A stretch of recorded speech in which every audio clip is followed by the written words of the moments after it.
Hard working every day. I'm stressed. Hi, I'm Tamisha from Toolbox Divas, and this is a Naptime DIY. Naptime DIYs are projects you can finish in about an hour while the baby's napping. You and I go to our favorite place. So Brooke from Los Angeles messaged me on Facebook and asked how she could achieve the look of floating shelves, but without having to incur the time or cost involved in having them installed. So I thought about it. I have a place in my home where I need to install some floating shelves. Why don't I come up with a solution that's less expensive? So in this episode, I'm going to show you how to achieve the look of floating shelves, but on a budget. Let's get started. So using some really simple and inexpensive items found in your local home center, I'm going to show you how to create a shelf that appears like it's floating, but it's not. And best of all, it's super cheap!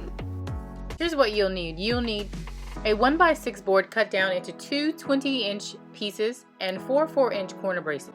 So I'm going to be working with 1x6 lumber that you can find at your local home center, and I've already got the lumber cut down to about 20 inches each. So basically all I have to do is sand it down and paint it. And you're just doing a light sanding with a sanding sponge. For this, I'm going to go ahead and paint it something vibrant and bright, largely because I like bright colors sometimes. Using a stud finder, we're going to locate the studs in the wall. So we found a stud. I'm going to keep going. Found a stud. So now that you know where all the studs are located, now you want to find the distance between each stud. Typically, studs are about 16 to 18 inches apart.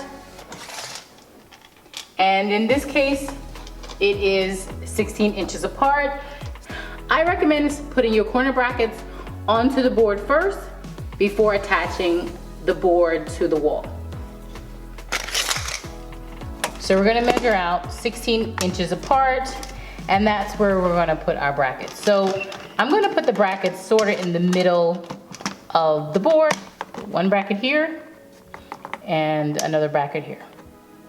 So you want to attach the corner bracket to the bottom of the shelf. So the shelf will actually look like this. And just like we pre-drilled the holes into the board, we're going to pre-drill into the studs. And with the shelf up, we're going to paint the brackets the color of the wall, and the brackets under the shelf the color of the shelf.